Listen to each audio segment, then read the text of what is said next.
The NFL awards are some of the biggest topics in the NFL at this time of year. Obviously, we've got the Super Bowl coming up, but right before the Super Bowl, we have to talk about the NFL MVP, Offensive and Defensive Players of the Year, the Rookies of the Year, and the Comeback and Coaches of the Year. Right into this MVP talk, okay, we've got a few candidates. We've got Lamar Jackson, the favorite. We've got Christian McCaffrey. We've got Dak Prescott. And outside of that, nobody really cares.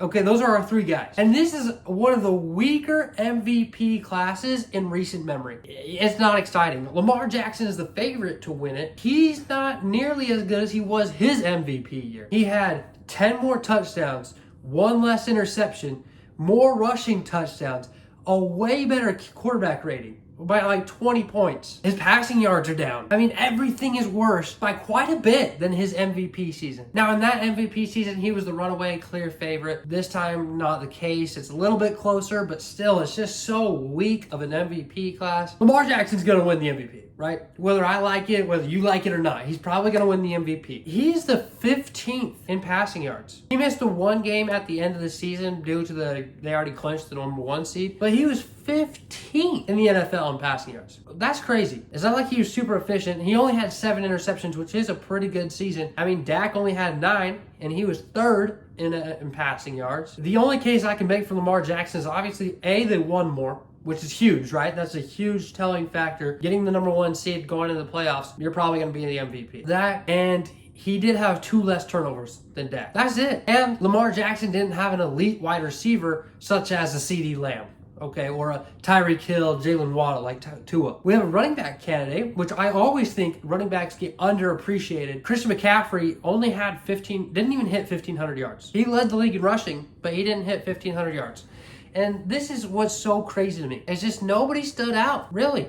Nobody. And so that's why Lamar Jackson's probably going to end up winning this, is just because that he was the best player on the best team. 4,200 passing yards. I mean, that's good. But again, 15th in the NFL. Not crazy.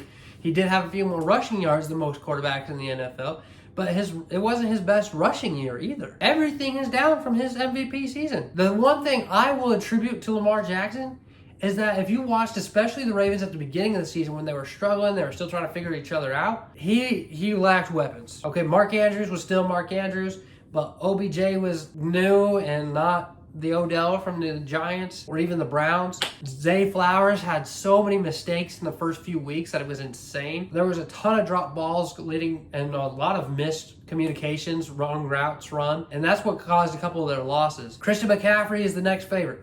Dak, again, he's not going to get the love until he performs in the playoffs. Lamar Jackson will win it. Christian McCaffrey, I think, should be in conversation, but it's tough when your defense is so good. Brock Purdy's in the MVP conversation as well. So the problem with Christian McCaffrey is his team is just too good around him. And then Ravens, lacked experience, didn't look good around Lamar Jackson most of the year, even though that defense was always solid. So Lamar will win it. Do I agree? Sure. Really, I don't care this year. I really don't. It's just nothing spectacular. One of the weakest MVP classes in recent history, at least. Moving on, Offensive Player of the Year. This is usually not given to a quarterback. So we're thinking Christian McCaffrey, we're thinking Tyreek Hill, we're thinking CeeDee Lamb. If Tyreek Hill didn't miss so many games, I'd say Tyreek for sure. Christian McCaffrey's got to be the guy here. Again, led the league in rushing, 14 touchdowns on the year, which is really, really impressive. I mean, the most was by a non-quarterback was like 15. So, and Christian McCaffrey can do it all. He's a great receiving back out of the backfield. Yeah, I mean, he was a huge piece in this Niners offense. Tyreek easily would have won this, especially with how hot of a start he had if he just stayed healthy. CeeDee Lamb had a hell of a year as well, but, I think we got to go with Christian McCaffrey this year just because his all-around stats are just a little bit more impressive than these other guys. But it's close. It's really close. These two had some great receiving years. And it's hard to get as many receiving yards as rushing yards, right? But Christian McCaffrey had both. So there's that. Defensive Player of the Year. Now, this one's going to be fun. This one, I really don't know who's going to win. Myles Garrett is the favorite, and he's also my favorite. I think Myles Garrett should win this. I mean, he was the best player on a great defense, a team that wasn't expected to have this good of a defense. But the Browns were up there. They were fighting with the Ravens and the Niners for one of the top defenses in the league this year. Many times they showed up. If they had a more stable quarterback situation, I think they would have been more of a player in the playoffs, they would have had, they would have been able to show them their stuff here. They would have been able to flex their muscles. But Myles Garrett got home a lot of times and led the league in sacks. So Myles Garrett, I think, is going to win this Defensive Player of the Year, as he should. All right, moving on to the rookies. Offensive Rookie of the Year. We just talked about how the MVP class is one of the weakest MVP classes in recent history. Well, this is the complete opposite. This is one of the best offensive rookie classes in a while. C.J. Stroud, Bijan Robinson, Puka Nacua. I mean, come on. Devon Achane. Okay, he had a great season. Rashee Rice. All right, I'm sure I'm missing some others.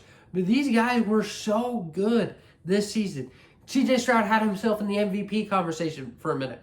A team that drafted at number 2 got them to the playoffs, and not just got to the playoffs, won the first round, and were up against the number 1 seed going jab for jab until later in the second half. But it was impressive stuff by C.J. Stroud. One of the greatest rookie runs, broke many rookie records, as did our next guy in Puka Nacua. A 5th round pick out of BYU.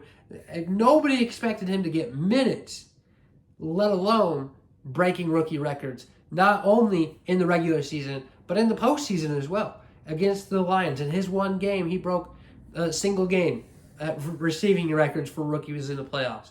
It was insane. And he broke rookie receiving yards, receptions, both in the playoffs and in the regular season. That's crazy. Unfortunately, it just wasn't quite as impressive against C.J. Stroud. I think almost any other year, we got to give Offensive Rookie of the Year to Puka Nacua. If you take it the past few years and you stick Puka's year in those, come on, Puka's winning that. Okay, there just really hasn't been a rookie campaign this impressive besides C.J. Stroud, which just hurts, man, for Puka. C.J., what a dog. What a dog. Played a great game, was a great leader. This is a true franchise quarterback. This is exactly what the Texans want to see. I don't think this year could really go better, even in their imaginations for them. So, great stuff by both these guys. So many rookie records broken. Well-deserved. But C.J. Stroud is going to come away with this one. Defensive Rookie of the Year, on the other hand, it's close. It's a close battle. Really, there's 2 guys left in it, I think. I think there's Jalen Carter or Will Anderson from the Texans. Honestly, I want to lead in the Will Anderson route. I think Jalen Carter's probably going to win this one. He had statistically just a little bit better of a season, but Will Anderson went into a defense that wasn't very good, obviously well coached by DeMeco Ryans, who we'll talk about here in a sec, but the impact that Will Anderson made, I think, is a little bit more than what Jalen Carter did, especially if we want to look at it at a leadership position. Okay? Statistically, Jalen Carter, for sure. Okay, I can't argue that. And that's usually what these records go off of, or these awards go off. So I can't be mad if you take Jalen Carter.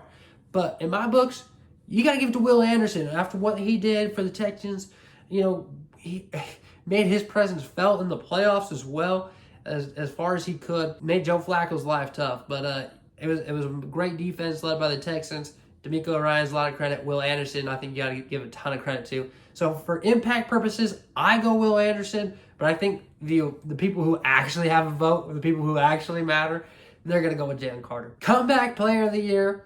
All right, we've got 2 options. We've got Joe Flacco, who wasn't playing football for really the past couple of years. I mean, he played for the Jets and whoever and whatever. But what was that? I mean, that was nothing, right? He didn't even play real good. Now, he wasn't even on a team, yet signed midway through the season and brings Cleveland to the playoffs. Crazy. Not many quarterbacks have brought Cleveland Browns to the playoffs, but they did it. But Joe Flacco did it. On the other hand, we've got a guy who literally was dead, and then came back to life. All right, I know y'all have seen the memes. Okay, Joe Flacco resurrected his career, resurrected Cleveland, or Damar Hamlin, who resurrected himself. Was dead and is currently not dead. I don't really know what to say on this one. I don't want to seem insensitive. I think this is a football award, so for it being a football award, we got to go with Joe Flacco. But if you want to go with Damar Hamlin, I'm not mad about it. Coach of the Year, I think this is one of the more exciting awards, actually. And I think the Coach of the Award, I think Kevin Stefanski is the favorite for the Cleveland Browns. But in my eyes, my book, I'm going to DeMeco Ryans. What he did in one single season, taking a team from, again, the 2nd overall draft pick position to the playoffs winning a game in the playoffs, battling with the #1 seed, and putting up a decent fight most of the game. Crazy. What DeMeco Ryans did was incredible. He doing this with a rookie quarterback, a rookie linebacker, a lot of young guys on the team. It's impressive stuff what DeMeco Ryans just did. And so I think you got to go with DeMeco Ryans. Obviously, Cleveland getting back in the playoffs. A great defense on their end as well. But the turnaround is too big for me. I think DeMeco Ryans should win it. And I think he still could win this one. The Texans are in a good spot. That's what we're learning from these awards.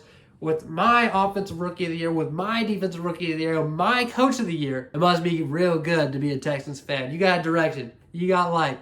So that's what I got. Let me know who you got. Did I get anything wrong? Let me know. We'll be in the comments. You already know.